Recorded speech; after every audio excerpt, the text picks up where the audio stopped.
Okay, this is going to be a series of 12 lessons on how I do all my designs. I try to keep them under 2 minutes, so let's just get started.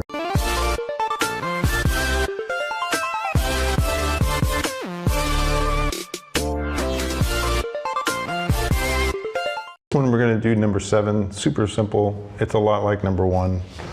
All right, I usually start with a name. I like Sarah, so I'm going to do Sarah.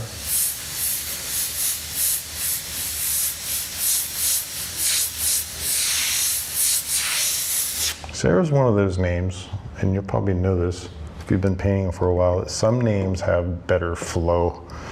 The letters sort of run into each other better and always looks better airbrushed, and some are really challenging to paint.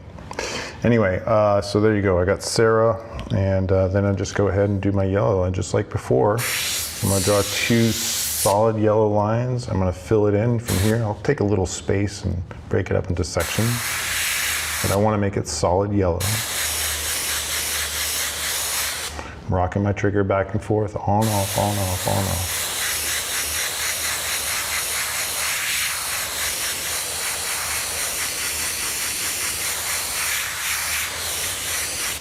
Okay. Make it opaque. Well, it's not really opaque, but make it saturated. Do the same thing with my yellow. Sorry, my pink. And then I start to do the wiggle, and as I do that, I get closer to the shirt to make that tight line. And then I'm going to bring in a little bit of fade here into the yellow. That makes our 3rd color of orange. Put a couple of lines in there for texture. And then I use blue. Same idea. Get close, get the tight line at the end. Saturate it, make sure there's no white until maybe about here where you can start to see the line. Create the fade to make green. Add a couple lines for texture. There you go, so you got that. Lastly, drop shadow, always in purple. Well, maybe sometimes I use black, but very rarely. I think purple just ends up looking a lot neater. Doesn't have that dirty look to it, so, and you end up with a couple of extra tones in here you didn't have before. So that's number 7. So something I wanted to add to this design was, sometimes people ask for 3 colors that are different than what's here, and that's fine. I almost never say no to that, and there's no reason to.